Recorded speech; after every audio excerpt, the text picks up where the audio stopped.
Marie-Noëlle Doll. Je suis laïque en mission ecclésiale et vierge consacrée pour le diocèse de Soissons. Je suis née dans les Vosges. Je suis l'aînée de 5 enfants.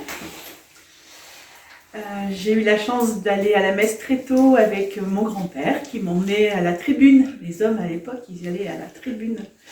Donc j'étais près de l'orgue. Alors c'est peut-être pour ça que finalement j'étais prêche aussi de la chorale. C'est peut-être pour ça que j'aime chanter et que ce don a été développé par la suite. Ensuite, il y a eu des années de catéchèse.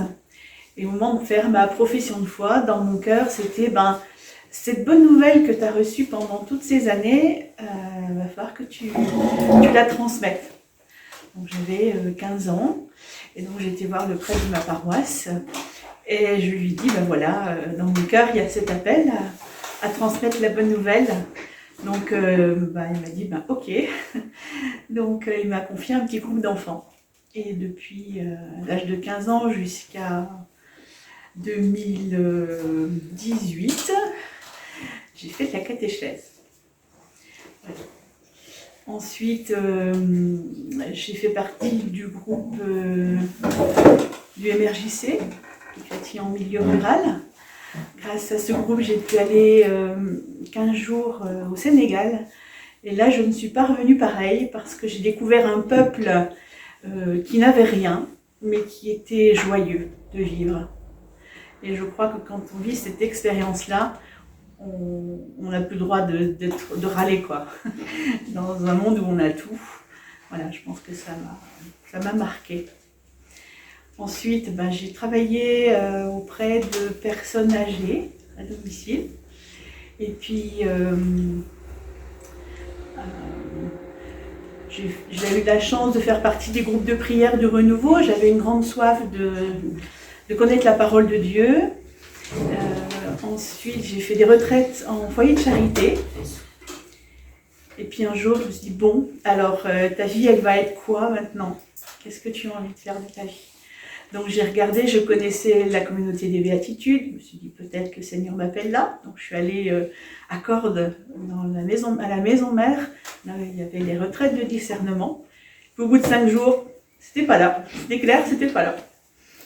Alors, j'ai eu la chance de rencontrer un prêtre dans les Vosges qui connaissait Marie-Claude Pacotte, qui était déjà dans l'Aisne, qui a été à la communauté du cœur eucharistique, à côté de Neuilly, à prier, et qui avait déjà fait son engagement dans cette communauté de vierge consacrée.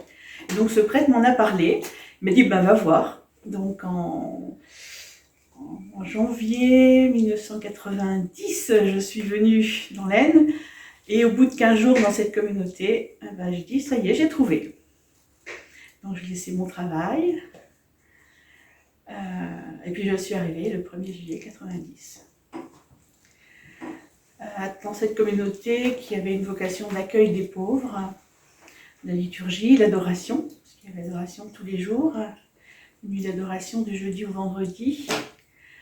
Voilà, qui était une communauté ouverte sur la paroisse, ce qui pour moi était important parce que j'avais toujours donné du temps dans la paroisse où j'étais, donc c'était une suite.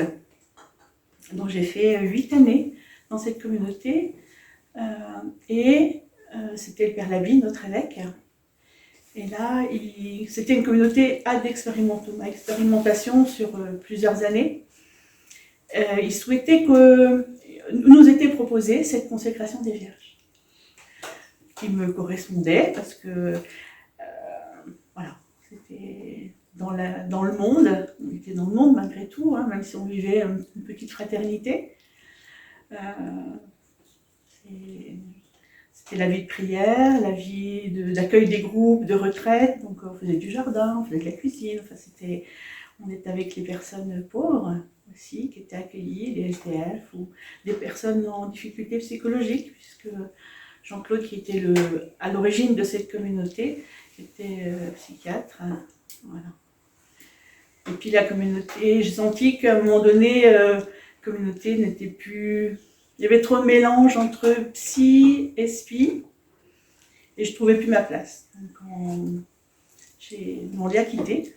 mais j'étais toujours consacrée. Ma consécration, elle est pour être dans le monde, elle n'était pas forcément pour être communautaire. Mais bon, c'était ce qui nous était proposé. Donc pour moi, ça ne change rien. Voilà. Et donc le diocèse m'a employée à partir de septembre 97. Voilà. Et donc je suis repartie dans le monde dans un petit appartement à Neuilly-Saint-Front et j'ai continué la catéchèse dans la paroisse. Et puis en 2004, le prêtre de la paroisse a changé. Et puis, il ne souhaitait plus de permanente. Donc, j'ai été voir l'évêque, j'ai dit, je suis disponible, vous m'envoyez où vous voulez. Et là, je suis arrivée à la paroisse Notre-Dame-des-Sources, où j'ai connu Cathy, et où j'avais la responsabilité de la catéchèse. Donc, jusqu'en 2018, où là, il y avait aussi des prêtres qui sont arrivés, puis bon, le feeling n'a pas trop passé et j'ai redonné ma disponibilité à l'évêque. Et là, je suis arrivée à Notre-Dame de Liesse, où je continue à vivre ma vie consacrée au service du pèlerinage. Et comme ça faisait longtemps que je faisais du caté, c'était bien, c'était le bon moment aussi de changer de mission. Donc je suis contente d'accueillir maintenant les pèlerins à Notre-Dame de Liesse. Voilà. Et donc, toute cette vie vécue à travers la prière, puisqu'il y a les offices avec le bréviaire, la prière des heures chaque jour, et puis l'accueil des pèlerins. Voilà, donc voilà un peu ce que je peux dire de ce que je vis aujourd'hui. Je ne sais pas si